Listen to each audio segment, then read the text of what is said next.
Ever since Alaska was first purchased from Russia in 1867, the issue of Native Alaskan land rights sizzled to a boil until it could no longer be contained. The Alaska Native Claims Settlement Act of 1971, better known as the ANCSA, served as a solution to this conflict over land rights, caused by the increase in settler population, the discovery of oil in 1967, and the fear of inadequate settlement options. By providing an acceptable compromise, it has significantly impacted the Alaskan economy and native way of life. When Alaska was first obtained by America, it was mostly neglected, and not many settlers inhabited the land.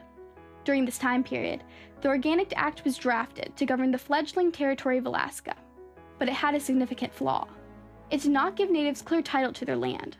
This lack of protection for land rights wasn't much of a problem in the 1880s, when only a few thousand settlers inhabited the land. But in the 1890s, gold was discovered in the Klondike region of Alaska, causing the population of white settlers to skyrocket, surpassing native villagers for the first time ever in the year 1900.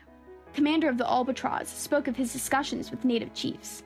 He said, "They claim the white man is crowding them from their homes, robbing them of their ancestral rights, taking away their fish by shiploads, that their streams must soon be exhausted, that the Indians will have no supply to maintain himself and family, and that starvation must follow."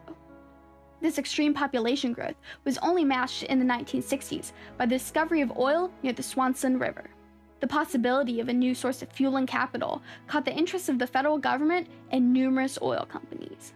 On top of that, a report was released in 1966, written by Bob Bennett, nominee for Commissioner of Indian Affairs.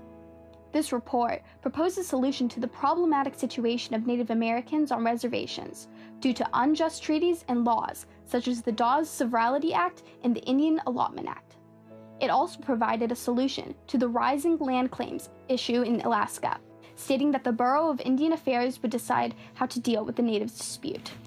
Bob Bennett's report, the BIA report, came out in April of 1966 with the statement that they would draw up a solution to the land problem. I read it and wondered what could be done, what could we do?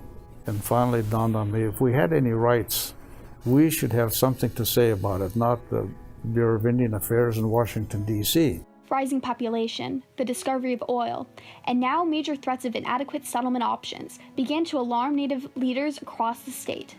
Small regional organizations were formed, but communication across a giant winter wonderland wasn't especially wonderful.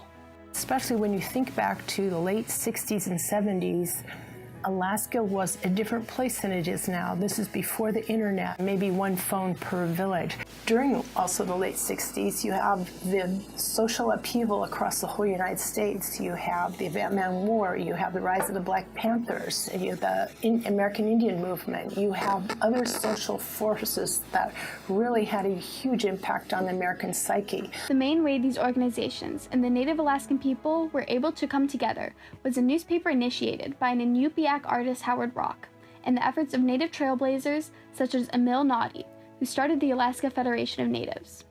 Unlike previous groups, the AFN was a massive community with over 400 delegates from 17 smaller organizations. These people were prepared to form a compromise capable of satisfying tribes from every corner of Alaska. By uniting, they created a powerful political force that could finally break the 400-year tradition of betrayal of Indian tribes by American settlers. Amidst the confusing land claims process, there were few things the natives were certain about.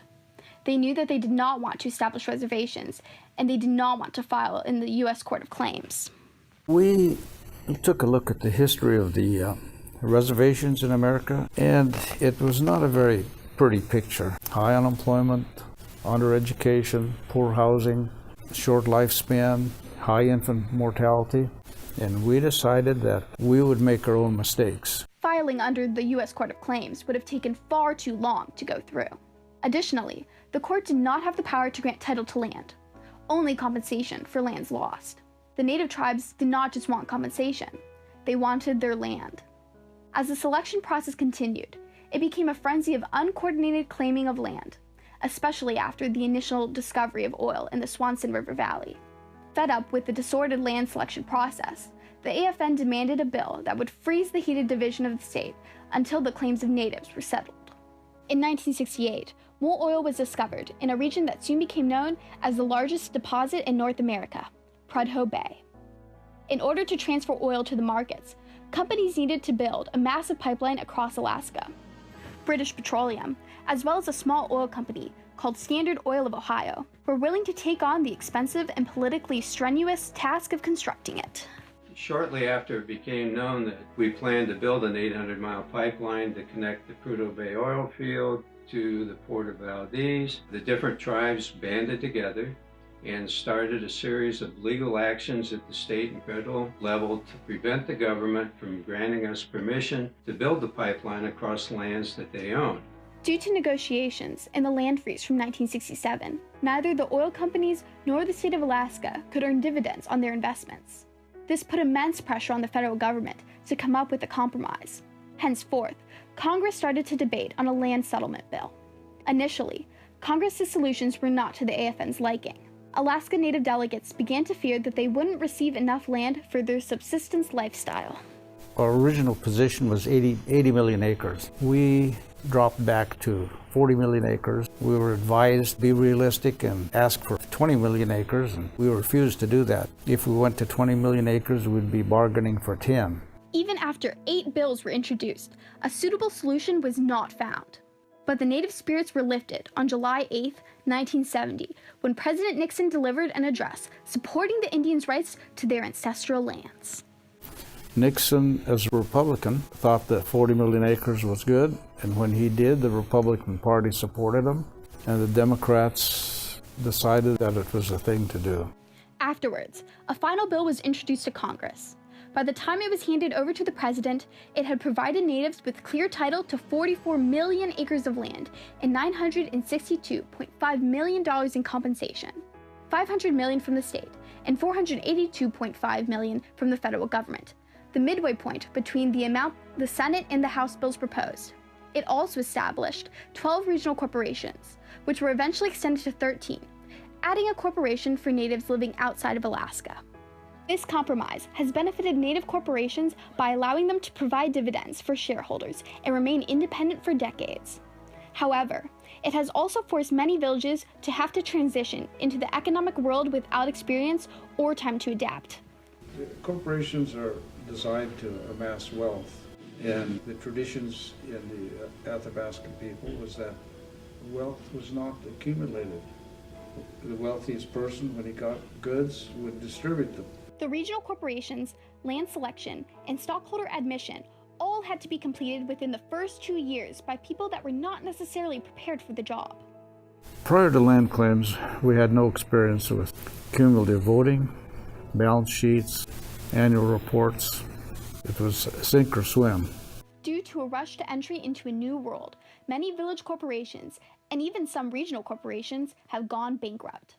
However, through amendments to the ANCSA, as well as other programs such as the 8 no-bid contract program, Native Alaskan companies have had undoubtedly changed the lives of Native stockholders and significantly impacted Alaska's economy.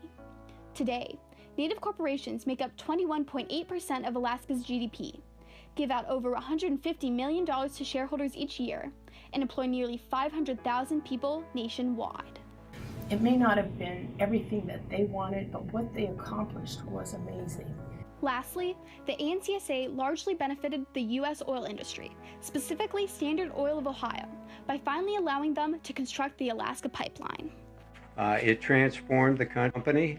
We moved from 58th to 15th largest industrial corporation in terms of assets. The official verification of this deal benefited all parties, protecting land rights to Native Alaskans, augmenting Alaska's economy, and transforming Ohio and other small oil companies into major industrial players. By providing an acceptable solution to a heated conflict over land rights in the icy north, the ANCSA has become one of the most successful compromises between American Indians and the government.